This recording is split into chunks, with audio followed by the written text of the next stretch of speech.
देखिए, ये एक न्यायिक प्रक्रिया का हिस्सा है।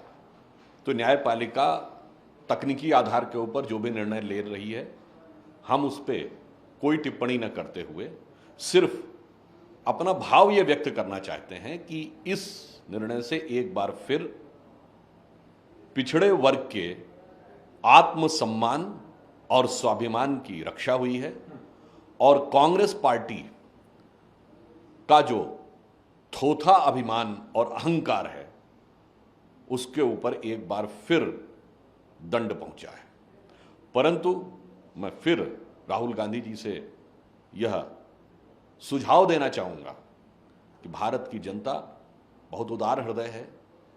कुटिलता छोड़िए, अहंकार छोड़िए, सरल हृदय से सहज रूप से एक बार क्षमा मांग लीजिए। रामचरितमानस में ऐसी चौपाइयां भी हैं, राजो तात भज तज कुटिलाई, राम भजे गति कही नहीं पाई। तो कुटिलता और अहंकार छोड़िए, क्षमा मांग लीजिए। देश की जनता, मुझे विश्वास है कि वो माफ कर देगी। कर्नाटक को निकलेक्ट किया, जेपी नड्डा है जो कि कर्नाटक के लोगों को मिसलीड कर रहे हैं। कांग्रेस सत्ता में आने वाली है, बीजेपी को इस बार कर्नाटक के लोग मैदान से उखाड़। देखिए, मैं बहुत स्पष्ट रूप से सिर्फ एक बात बताना चाहता हूं। आज भारत में पिछले 75 वर्षों का सबसे अधिक प्रत्यक्ष विदेशी निवेश आया है, फॉरेन डायरेक्ट इन्वेस्टमेंट आया है।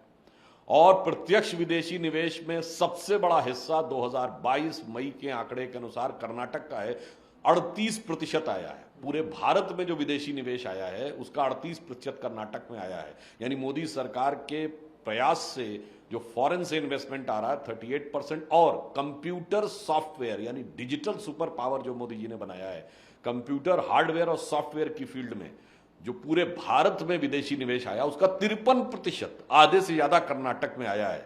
अब आप ये बताइए, भारत सरकार के प्रयास से जो विदेशों से इन्वेस्टमेंट आ रहा है उसमें यदि आधा कर्नाटक में आ रहा है, उसके बाद यदि किसी को ये नजर आए कि हमारी सरकार कर्नाटक के साथ न्याय नहीं कर रही है, तो मुझे लगता है शायद ऐसे लोगों का, विचार करने वालों की जो थिंकिंग या नॉलेज बेस ही आधा है।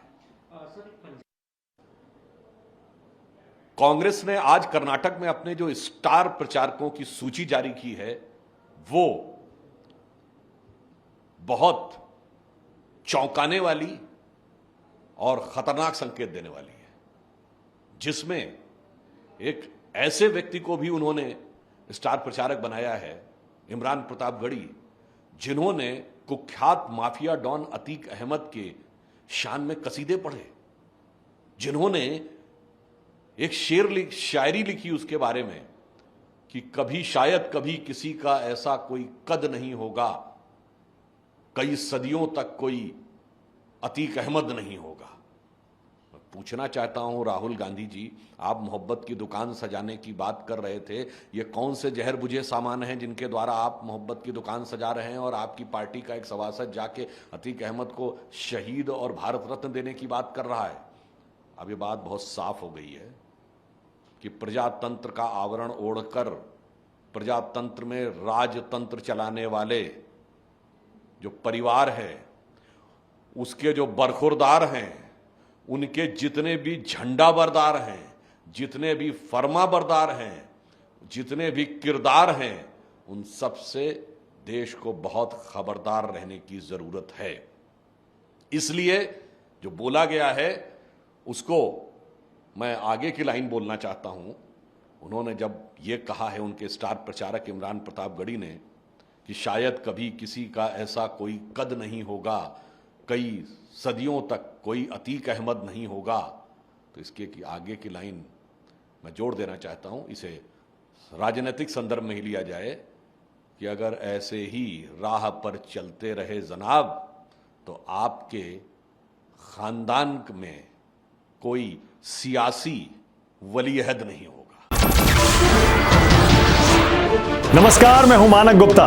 अगर आपको हमारा ये वीडियो पसंद आया हो तो इसे लाइक और शेयर जरूर करें, और हां, हमें सब्सक्राइब और फॉलो करना ना भूलें ताकि आप देश और दुनिया की कोई खबर मिस ना करें।